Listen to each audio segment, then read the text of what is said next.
Good morning. Happy New Year. Great to see y'all here, first Sunday of the new year.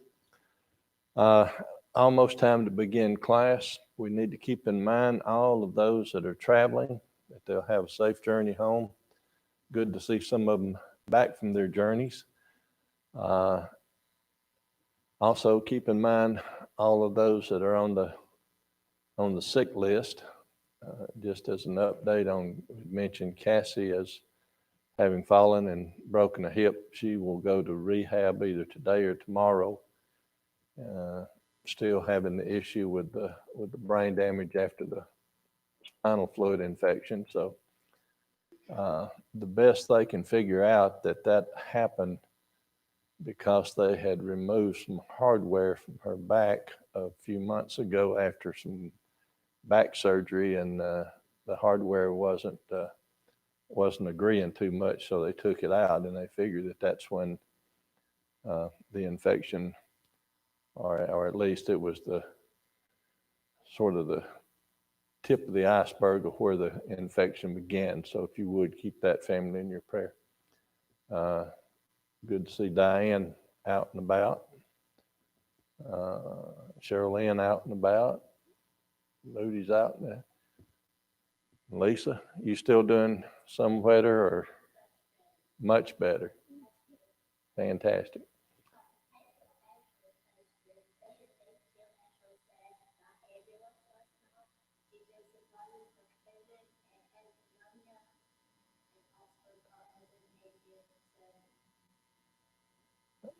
Okay. Yeah, that's kind of rough. If you didn't hear all of that, Ashley, her father was taken to the hospital, COVID, and pneumonia. So, Brother George, would you lead us in a prayer, please?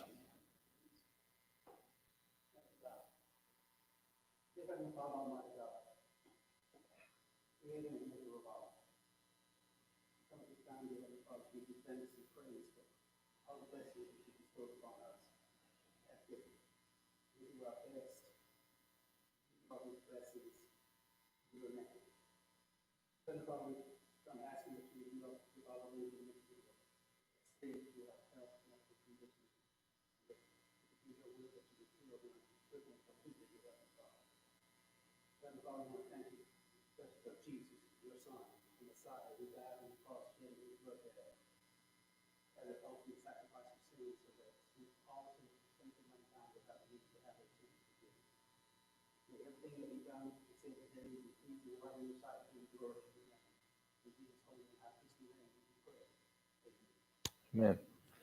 Wednesday night, Brother Clonch had started with an overview of the parables, and he had mentioned that if you did not have the email or didn't have the information so you could get the information that they had sent out, to get in touch with him. Well, the same thing applies today, because the program that they want us to follow, thankfully, they give me 6 months to go through the divided kingdom. It's divided into 26 lessons, and I doubt very seriously if I can get through that much. I'll always be behind. But I'm not smart enough to figure out how to get things from a PDF file to where my computer will let me print off sections of it. So I printed the whole thing. It's 116 pages, but it has a lot of good information in it. To me, it's the what I printed out is like the yellow line on the 4-lane highway. It gives you some real good information and keeps you there, but I always stray from breakdown lane to breakdown lane when I look at things. So it's a good starting spot, but I'm going to bring in a lot of other information. Some of it you won't find in the Bible. You'll have to go to secular historical sources and primarily Jewish sources to find some of this. And some of it just boils down to some good old-fashioned logic. Mine today, the lesson today, is going to be an overview of the divided kingdom.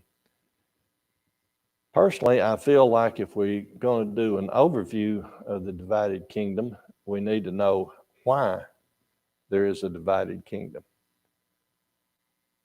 And it starts with Rehoboam and Jeroboam in about 931. But what led up to it? It didn't just automatically, all of a sudden, two people say, we're not going to get along and let's do this.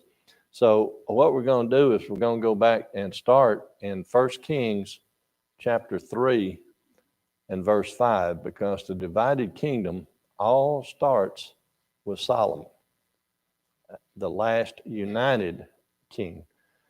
And in chapter 3, starting at verse 5, it said, in Gibeon, the Lord appeared to Solomon in a dream by night, and God said, ask what I shall give thee.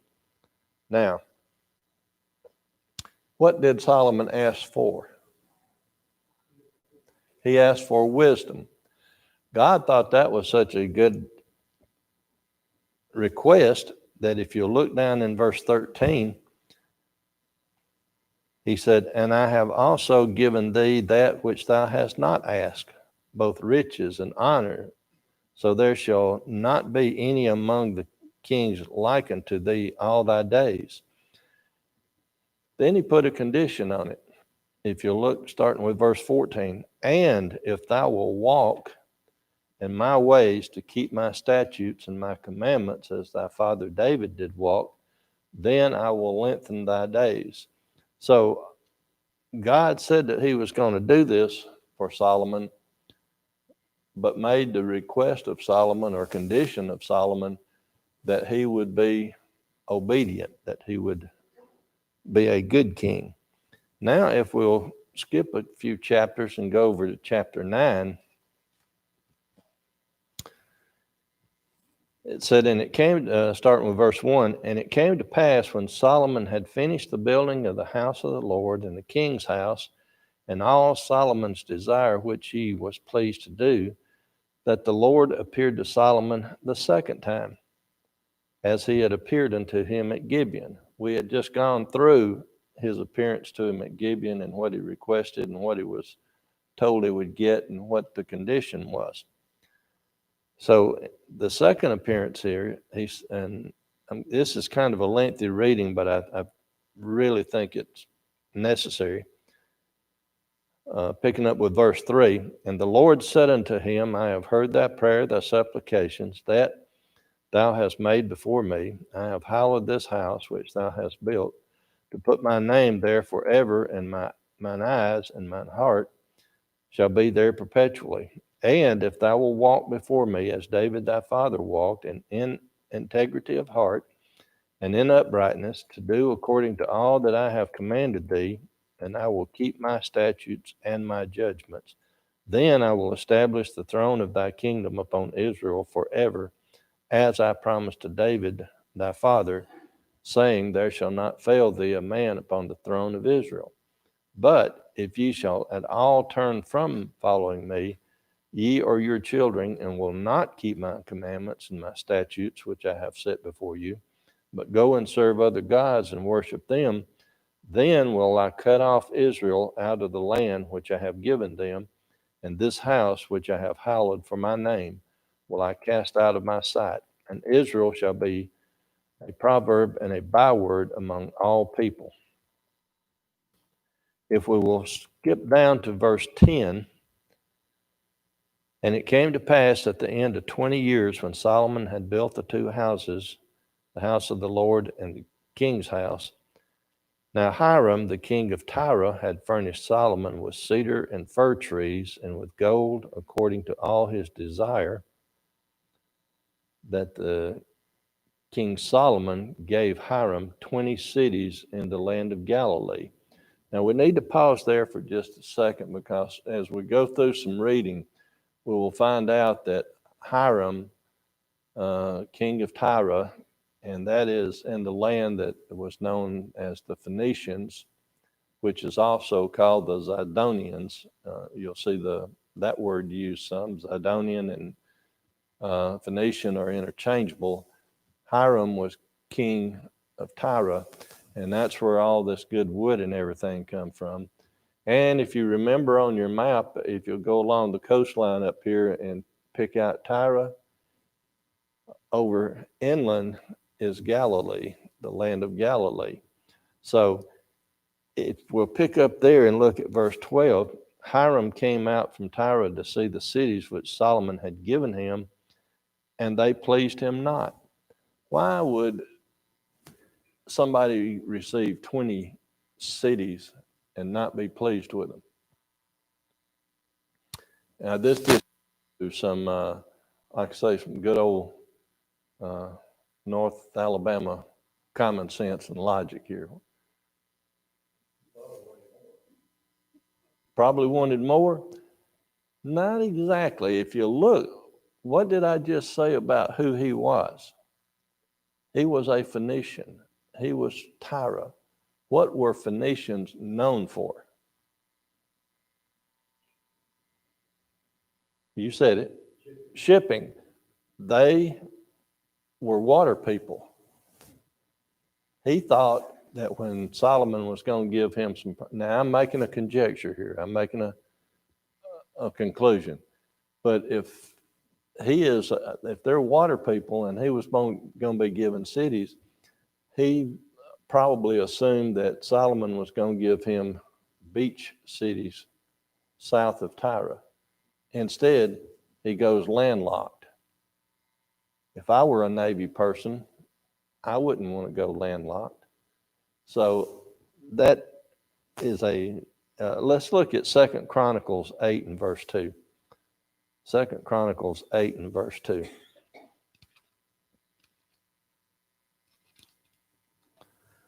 Where it also says that the cities which Hiram had restored to Solomon, Solomon built them and caused the children of Israel to dwell there. So that means that he wasn't only displeased with the gift, he didn't accept the gift. So now Solomon takes it back over to build on it. But the next verse says that that Hiram sent to him a lot of gold and all of this. Well, again, using some common sense,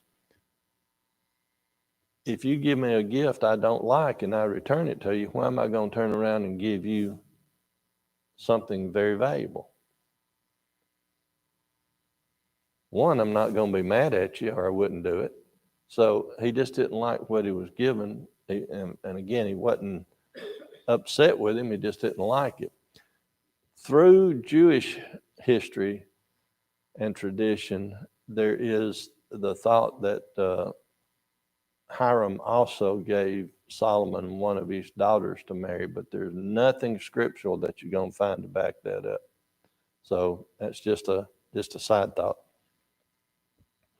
So then we go down to verse 16. Pharaoh, king of Egypt, had gone up and taken Gezer and burnt it with fire and slain the Canaanites that dwelt in the city and given it for a present unto his daughter, Solomon's wife. Okay, so Solomon has married Pharaoh's daughter. Pharaoh has come in and burned the city and given her some stuff as a gift. Now, who is this Pharaoh that we're talking about? We'll find his name over a couple of chapters later, but it's listed as Shishak, Shiskah, something like that anyway. If, again, you go through secular history line, the one that lines up with that, Shishak, he also goes by about 3 other names, but it's Shoshinj the first, which, according to secular history, began his rule over Egypt in 945. What is important about him becoming Pharaoh in 945?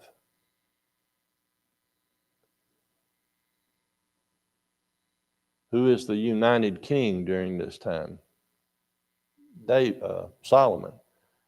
When did Solomon start his reign as the united king? 971. When does he end his reign? 40 years later, 931. Why would Solomon be marrying Pharaoh's daughter? If you recall a lot of your history of the way people did things a long time ago, marriages were not necessarily because somebody found somebody that they fell in love with and wanted to marry. They were arranged marriages. Sometimes it was arranged between common people because that's the best they could do. But if it was in the lines of royalty, why did the King of England marry a Prince of Spain? They're making a political union. And this is probably what's taking place here. A few chapters later, when we look at Solomon and all the wives that he had and all the concubines that he had, how could anyone go out and find that many women that they liked and decide to marry them and bring them home? They were arranged marriages, huh?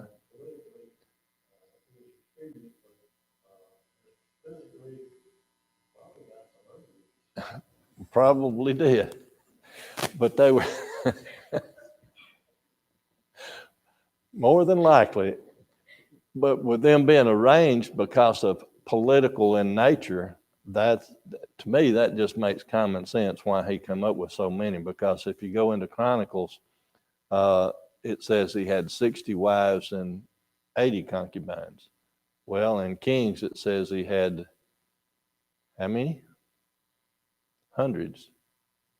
So a portion of them could have been arranged. Some of them might have been like David and Bathsheba, but if they were arranged, because we will find out later that all of a sudden the Pharaoh, Shishak, now protects and takes the side of Jeroboam that is going to go against Solomon. So if I'm a king, if I'm a Pharaoh, and I give my daughter to this guy for wife so we can make a political alliance, why am I now going to turn against him a few years later and protect somebody that's going to go after my daughter's husband? Again, it's political in nature. The Pharaoh reads the tea leaves, so to speak, sees what's going to be most advantageous to him down the road, and he takes that path. You've heard the phrase that politics makes a strange bedfellow. Just go back and look at all the arranged marriages and how many kings fought against kingdoms and changed things around. So I think logically that comes into play here, and that's what that's all about. But Solomon built Gezer and Beth-horon, the nether. This is the Beth-horon that was a Levitical city also. So now if we can skip over to chapter 11, this is where it starts getting to the point where it's showing why there's going to be that divided kingdom. Starting with verse 1, King Solomon loved many strange women, together with the daughter of Pharaoh, women of the Moabites, the Ammonites, Edomites, Zidonians, and Hittites, of the nations concerning which the Lord had said unto the children of Israel, Ye shall not go in unto them, neither shall they come in unto you, for surely they will turn away your heart after their gods. Solomon clave unto these in love, and he had 700 wives, princesses, 300 concubines, and his wives turned away his heart. For it came to pass when Solomon was old that the wives turned away his heart that other gods, and his heart was not perfect with the Lord as was the heart of David his father. Verse 5. For Solomon went after Ashtaroth, the goddess of the Zidonians, and after Milcom, the abomination of the Ammonites. And Solomon did evil in the sight of the Lord, and went not fully after the Lord, as did David his father. Now, verse 6, at least to me, is a very, very important verse, because if you look at what it said, and went not fully after the Lord, as did David his father. See, what happens a lot of times is when people switch from one to the other, they throw everything they've got behind it. But here, it's sort of like the people in Athens in the New Testament. They had all these symbols of gods up and even had one to the unknown God. They wanted to cover all their bases. So here it appears as though Solomon, even though he set up temples and sacrificed and worshiped all these pagan gods, he also worshiped God, but not fully, not totally. Questions, comments? His heart wasn't totally there. That's correct, because he was, as it says, the wives turned his heart to all these pagan gods. Fence straddling.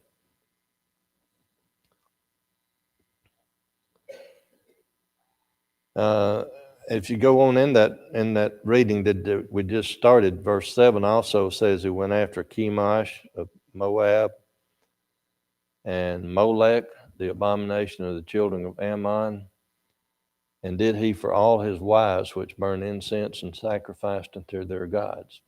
So this is the beginning of why there's going to be a divided kingdom, because now it is evident that he is not walking in the way that he should have, that he was not there.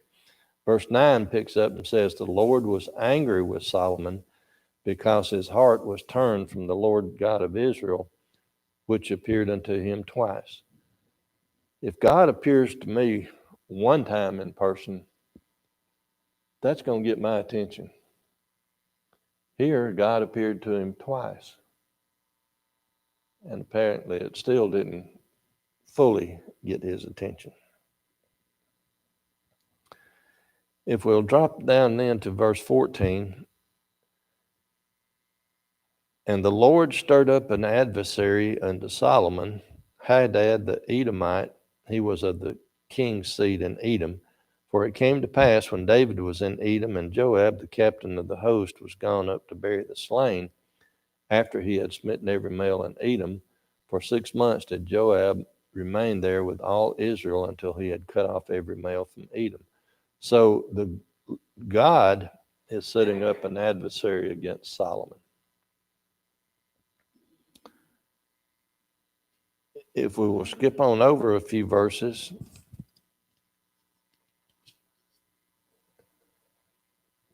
if we pick up with verse 26, Jeroboam, the son of Nebat, the Ephrathite of Zeradah, Solomon's servant, whose mother's name was Zeruiah, a widow woman, even he lifted up his hand against the king, and this was the cause that he lifted up his hand against the king. Solomon built Milo and repaired the breaches of the city of David his father. And the man Jeroboam was a mighty man of valor, and Solomon, seeing the young man that he was industrious, made him ruler over the charge of the house of Joseph. And it came to pass at that time when Jeroboam went out of Jerusalem, that the prophet Ahijah the Shilonite found him in the way, and he had clad himself with a new garment, and they two were alone in the field. And Ahijah caught the new garment that was on him and rent it in 12 pieces. And he said to Jeroboam, take thee 10 pieces, for thus said the Lord, the King, the God of Israel, behold, I will rend the kingdom out of the hand of Solomon, and will give 10 tribes to thee. Symbolic, the garment shred into 12. How many tribes were there of the Israel at the time? 12.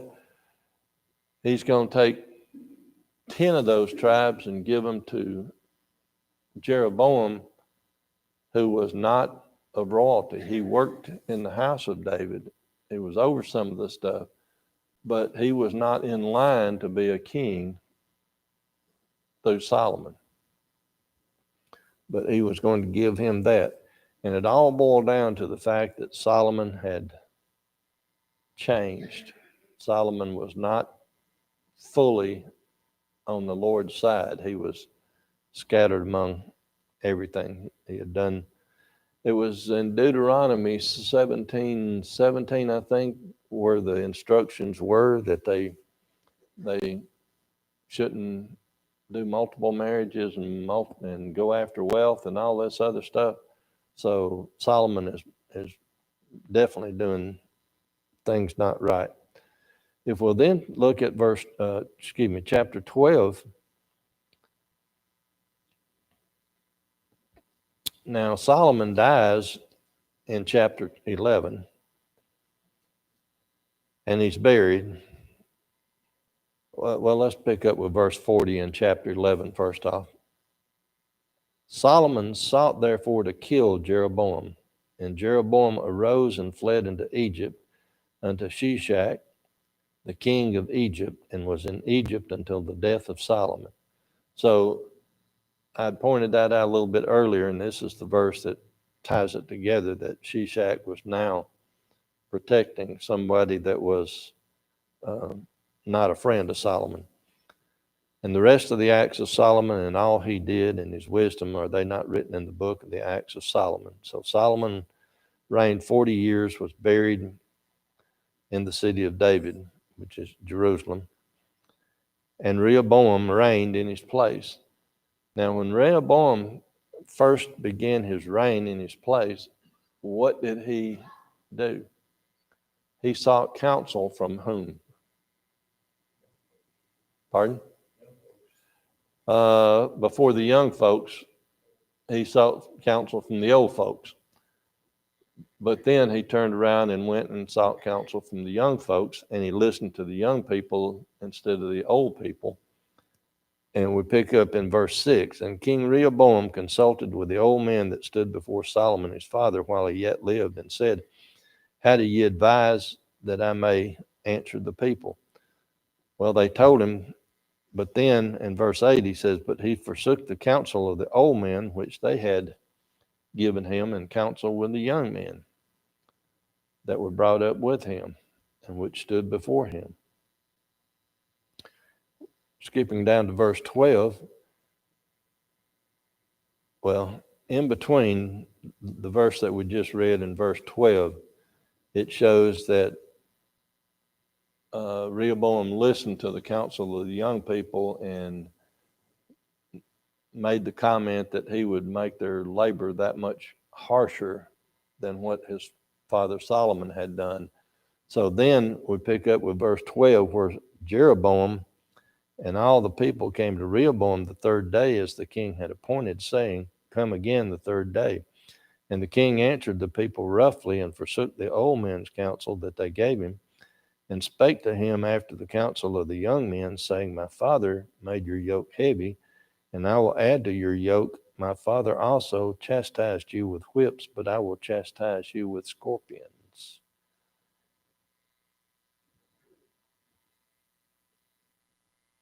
Setting up for a rebellion.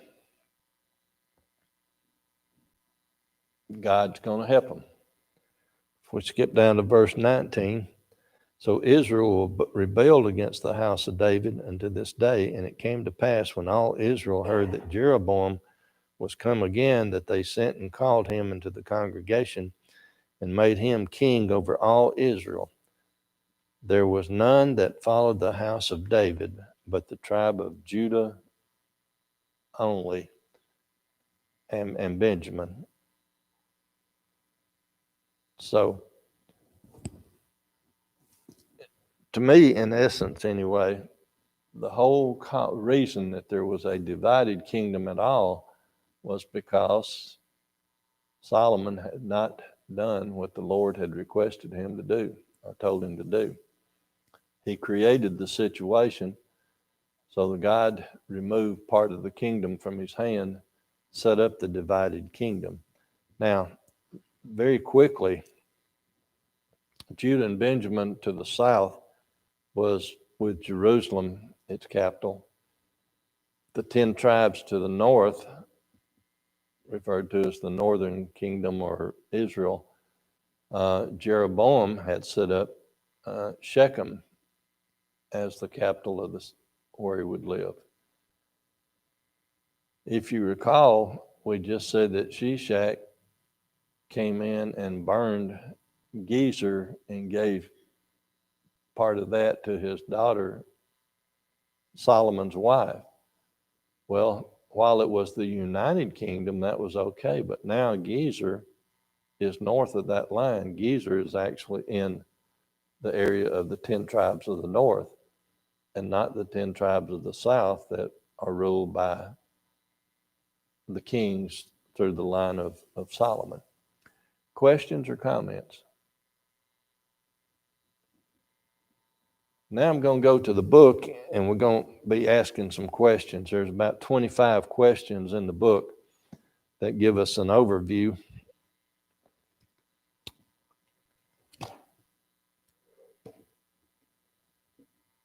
It said the division of the kingdom occurred in 931 BC. Now, as you read various literatures, you're going to see some differing opinions as to the dates. And I always make it a point to state that I am not adamant about a particular date.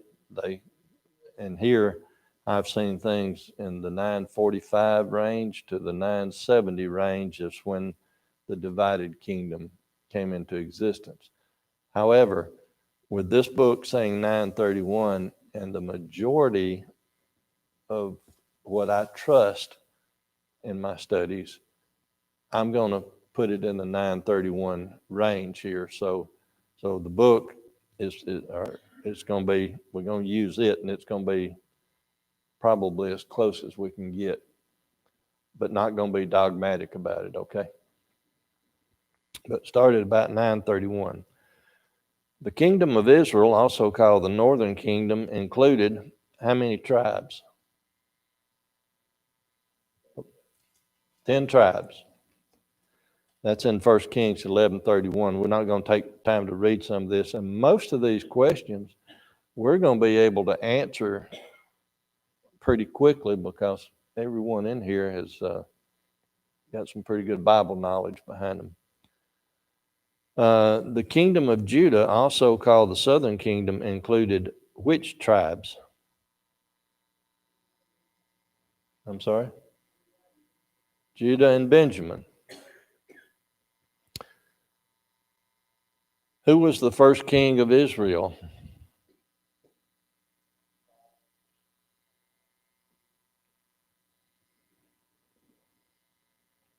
That's in the united. We're looking at the divided kingdom, what is called Israel versus what's called Judah. So of the 10 northern tribes, Jeroboam. And who was the first king of Judah? Rehoboam. And he was the son of whom?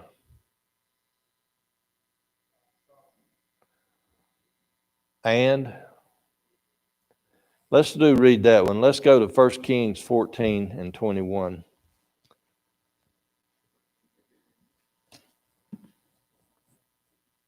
Because I think it's important. 1 Kings 14, 21.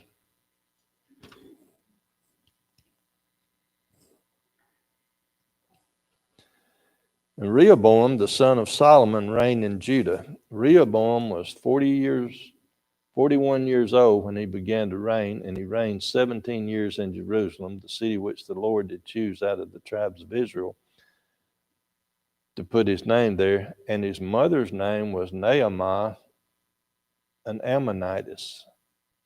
So Rehoboam, father was Solomon, mother was an Ammonitess. So in Judah, all the kings were the descendants of what king? Through the king. Now, if we separate these north and south, kings to the north, those of that Jeroboam was the first king. None of those kings came through a royal line of a king, as it was set up prior to the kingdom being divided. Now there were sons after the division, but through the royal line that leads to Christ, through David, Solomon, that's what the question is actually referring to, because all the kings of Judah, which is the legal line, came through Solomon. I'll answer that question instead of ask it. The fall of the kingdom of Israel, now we're going to skip a couple of hundred years. The fall of the kingdom of Israel occurred in 723. What nation carried Israel into captivity?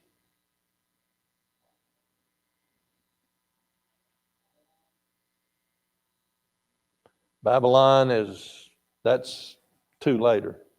The first one was Assyria. 2 Kings 17 and verse 6. 2 Kings 17 and verse 6. We might ought to go referencing on the rest of these, because we hadn't covered some of that material. 2 Kings 17 and verse 6. In the 9th year of Hosea, the king of Assyria took Samaria and carried Israel away into Assyria and placed them in Halah and in Habor by the river Gozan and in the city of the Medes. So, let me see if I can do this an easier way.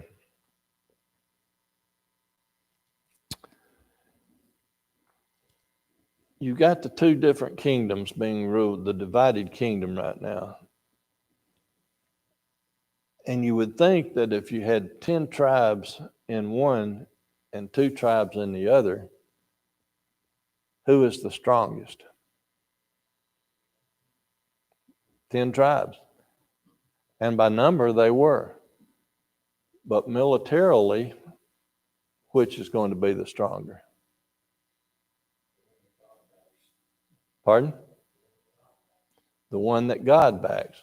Well, now God backed Jeroboam to go divide the kingdom. But Judah winds up to be the stronger militarily as it passes through, because Israel, the 10 tribes, go into captivity and fall, and Judah is alone for several years before they start to fall into captivity and be taken. So in the 9th year of Hosea, Assyria goes in and takes Israel, occupies Israel. The kingdom of Judah continued alone then for a period of time, but then Judah fell. This book says that it fell in 586 BC.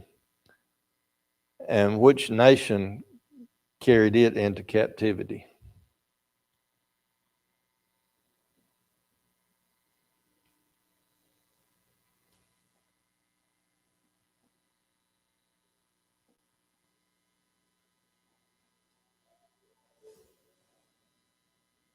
No answers?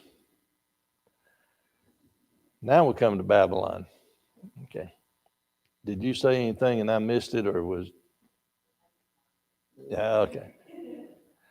But the reason I said that it said 586 and sort of questioned that, there were actually 3 carryings away of Judah, 3 main deportations. The first one happened in 605. And in 605, during the reign of what king of Judah? And we'll need to go to Daniel 1:1 on that one. Daniel 1 and verse 1.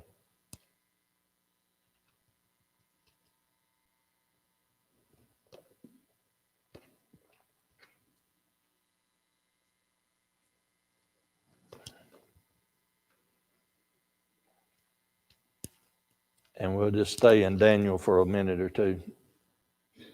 Daniel 1 and verse 1. And we're looking at 605, the first carrying away of Judah. In the third year of the reign of Jehoiakim, king of Judah, came Nebuchadnezzar, king of Babylon, and besieged it. Now, before we ask the second question, we're going to read verses 1 through 6 of Daniel. Just read verse 1. Picking up with verse 2. And the Lord gave Jehoiakim, king of Judah, into his hand, with part of the vessels of the house of God, which he carried into the land of Shinar to the house of his God. And he brought the vessels into the treasure house of his God.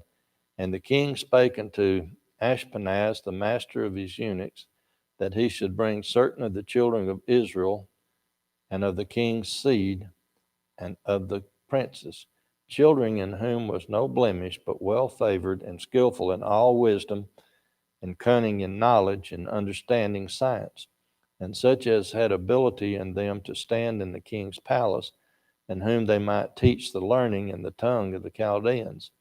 And the king appointed them a daily provision of the king's meat and of the wine which he drank, so nourishing them 3 years, that at the end thereof they might stand before the king. Now among these were the children of Judah, Daniel, Hananiah, Mishael, and Azariah. So what prophet was carried into captivity with that first carrying away? Daniel. The second deportation occurred in 597 during the reign of what king? And we'll look at 2 Kings 24.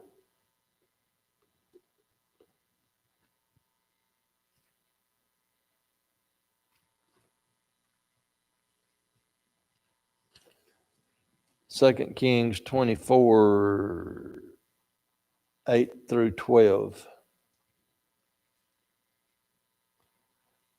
But all we need to look at is the first word in the verse 8. Jehoiachin was the king. And what prophet was carried away at this time?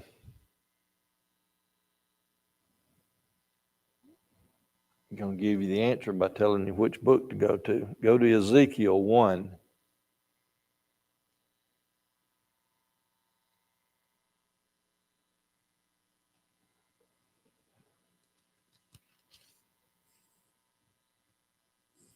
Ezekiel 1, 1 through 3. Now it came to pass in the 30th year, in the 4th month, 5th day of the month, as I was among the captives by the river Chebar, that the heavens were open, and I saw a vision. In the 5th day of the month, which was the 5th year of King Jehoiachin's captivity, the word of the Lord came expressly unto Ezekiel the priest, the son of Buzi, in the land of the Chaldeans by the river Chebar, and the hand of the Lord was there upon him. So Ezekiel was that prophet. And the third deportation then happened in 586, the final one that ended it all. And we'll look at 2 Kings chapter 25 on that one. 2 Kings chapter 25.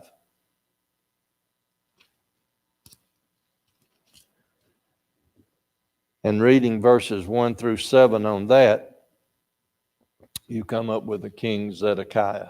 So Zedekiah was the last king of Judah. Now here's an interesting one. Who placed Zedekiah, the last king of Judah, on the throne?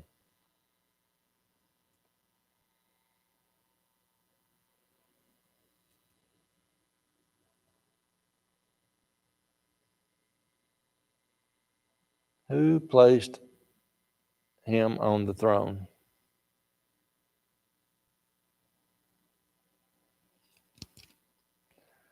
Let's go to 2 Chronicles 36 and 10.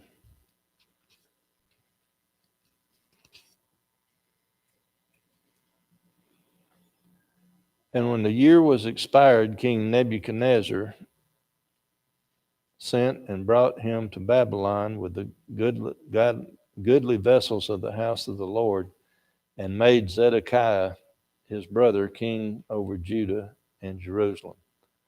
So the king of Babylon had set Zedekiah up as the king.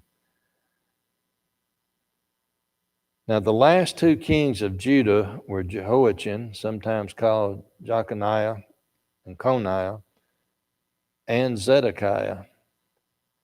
The lineage of Christ is through which of these two kings?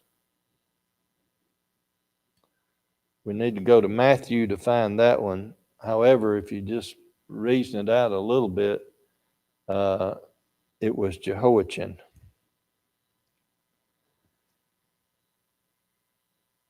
How long did Judah remain in Babylonian captivity? This one we should know. How long were they in captivity?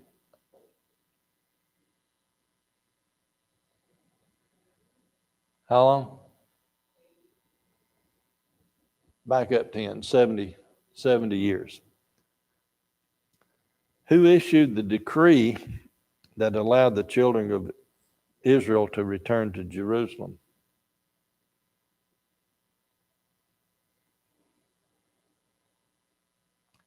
When I say it, you'll kick yourself. Cyrus. Now let's look at Isaiah 44 for a second. Isaiah 44.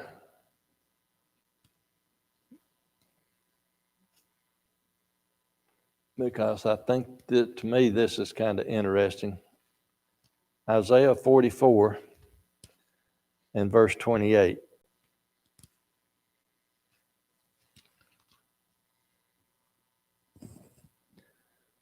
Thus saith Cyrus, thus saith of Cyrus, he is my shepherd and shall perform all my pleasure, even saying to Jerusalem, thou shalt be built, and to the temple thy foundation shall be laid. So God refers to Cyrus as his shepherd because he is the one that put the decree out that they would return to do all of this, because he was going to do all God's pleasure, which included building the temple. So then what would the Lord, my time is way past. Only got two more questions. We'll get through them real quick. What would the Lord do for Cyrus? And we find this in Isaiah 45, 1 through 7. It would be to help him and give him treasure and all of this. And then as there were three main deportations of Judah and Babylon captivity, there were also three significant returns from Babylon to Judah and Jerusalem. And this goes through the first, second, and third and tells you each one that led the way and what their mission was. Zerubbabel was first, and he was to build the house of the Lord. Ezra was second, and he was to teach in Israel the statutes and judgment. And third was Nehemiah, and he was to rebuild Jerusalem. Questions, comments? Next class is going to be the rending of the kingdom, which we've already gone through quite a bit, but we'll start getting into some particulars instead of just overviewing on that next week. Thank y'all so much. I know we covered a massive amount of material today, but appreciate your attention.